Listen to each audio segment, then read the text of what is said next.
अस्सलाम वालेकुम जी। दुनिया डिजिटल के साथ मैं हूँ मरियम इलाही। और अगर मैं आपसे ये कहूँ कि आज आपको थोड़ी सी अनसीन चीज़ें दिखाई जाएंगी और थोड़ी सी अनसीन अनहर्ड बातें बताई जाएंगी तो वो ज़्यादा इंटरेस्टिंग होगा। पाकिस्तान के अंदर जो कीमती पत्थर निकलते हैं, ये पत्थर यहाँ से एक्सपोर्ट किए जाते हैं। और जो आपके पास एक बड़ी फ्लैशी किस्म की एक इंडस्ट्री है घड़ियों की, ज्वेलरीज़ की, जिनके अंदर वो कीमती पत्थर यूज़ होते हैं और आप उनको बाय भी करते हैं।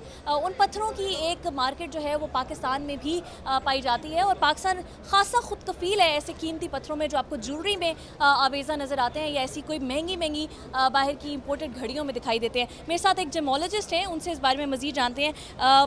मुझे ये बताइएगा मोइन साहब कि ऐसे कौन से कितनी मोर और लेस कितनी ब्रीड्स होंगी पाकिस्तान में, कितनी कैटेगरीज़ के पत्थर होंगे? हम कोई सेल्फ रिलायंट हैं अपने जेमस्टोन्स में?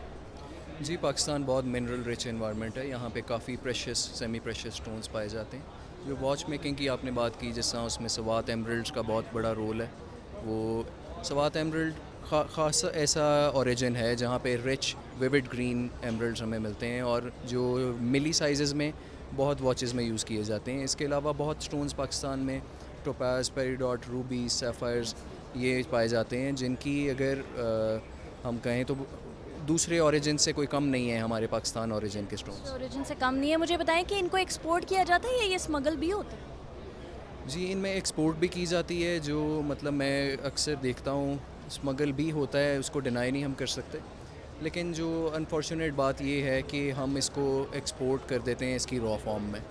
अगर हम इसमें वैल्यू एडिशन करें, इसको कट करें और फिर इसको अगर हम एक्सपोर्ट करें तो इसको हम 10 टाइम्स नहीं 40 टाइम्स इसमें वैल्यू एडिशन कर सकते हैं। मैं आपसे यही पूछने वाली थी कि ऐसी कोई चीज़ जिसके ऊपर हम काम करें मज़ीद तो इसके पोटेंशियल को ज़्यादा टैप किया जा सकता है। वो आप ये बता रहे हैं कि अगर हमारे जो ये जेम स्टोन्स हैं, अगर इनके ऊपर हम मज़ीद इनको रिफ़ाइन करें और अच्छे तरीके से इनके ऊपर काम करके इनको एक्सपोर्ट किया जाए तो वो 10 टाइम्स नहीं बल्कि 40 टाइम्स जो है उसका आउटपुट हो सकता है। सही?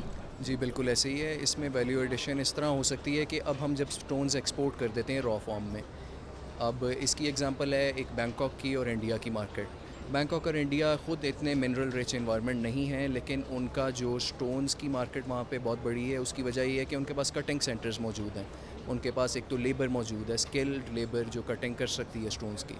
अगर हम यही चीज़ पाकिस्तान में डेवलप करें, लोगों को कटिंग और की सिखाई जाए और उनको कटिंग सेंटर्स लगा के दिए जाएँ, तो हम स्टोन्स की एक्सपोर्ट जो है वो अगर फिनिश्ड गुड्स की सूरत में करें तो बहुत फ़र्क पड़ेगा एक्सपोर्ट्स में।